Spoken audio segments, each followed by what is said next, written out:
नमस्कार, मैं हूं आपके साथ नम्रता शर्मा। आज आपको एक ऐसे शख्स के बारे में बताने जा रही हैं जिसने मायावती की तारीफ की है। ये हैं बीजेपी के चाणक्य कहे जाने वाले अमित शाह। गृह मंत्री अमित शाह ने मायावती को लेकर जो कुछ कहा उसकी चर्चा हर तरफ हो रही है। हालांकि 4 चरणों का मतदान हो चुका है, 3 चरणों की जो वोटिंग है वो बाकी है। 10 मार्च को नतीजे आएंगे और इस चुनावी माहौल के बीच अमित शाह को मायावती की याद क्यों आई, ये बड़ा सवाल है। क्या समीकरण बन रहे हैं, इसको लेकर भी अब अटकलों का बाजार गर्म हो गया है। आपको बताते चले कि एक न्यूज चैनल को अमित शाह ने इंटरव्यू दिया जिसमें एंकर ने उनसे सवाल पूछा कि बीएसपी को इन चुनावों में आप किस तरह से देखते हैं। मतलब आपने बहुत सारी ऐसी खबरें देखी होंगी, पोल्स देखे होंगे, लोगों को बोलते हुए सुना होगा कि सपा और बीजेपी में ही लोग कड़ी टक्कर समझ रहे हैं, बीएसपी और कांग्रेस को लोग बहुत पीछे समझ रहे हैं। लेकिन ऐसा नहीं है, अमित शाह को लगता है ऐसा नहीं है। अमित शाह ने जवाब दिया, बीएसपी ने अपनी रेलेवेंसी यानी कि प्रासंगिकता बनाई हुई है।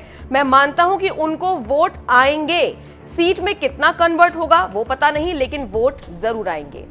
फिर उनसे पूछा गया, जाटव वोट उनका नहीं खिसकेगा, वो उनके साथ रहेगा। इस पर अमित शाह ने सहमति में सिर हिलाते हुए जवाब दिया। फिर उनसे पूछा गया कि आपको लगता है कोई वोट बैंक उनकी पार्टी से जुड़ेगा। इस पर अमित शाह ने कहा, मुसलमान काफी बड़ी मात्रा में जुड़ेंगे, काफी सीटों पर जुड़ेंगे। फिर एंकर ने पूछा, तो क्या उसका फायदा आपको मिलेगा?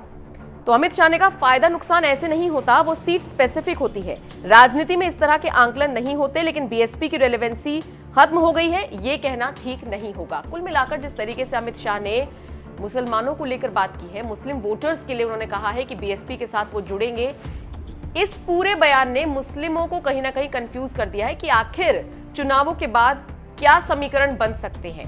और शायद इसीलिए अमित शाह को राजनीति का चाणक्य कहा जाता है। इसके बहुत सारे मायने निकाले जा रहे हैं, लेकिन इन सबके बीच आपको बता दें, ये जो पूरा बयान अमित शाह का आया, इसके बाद मायावती ने भी उन्हें थैंक यू कहा और कहा कि ये उनकी महानता है कि वो इस तरह से कुछ सोचते हैं बीएसपी के बारे में और बात करते हैं।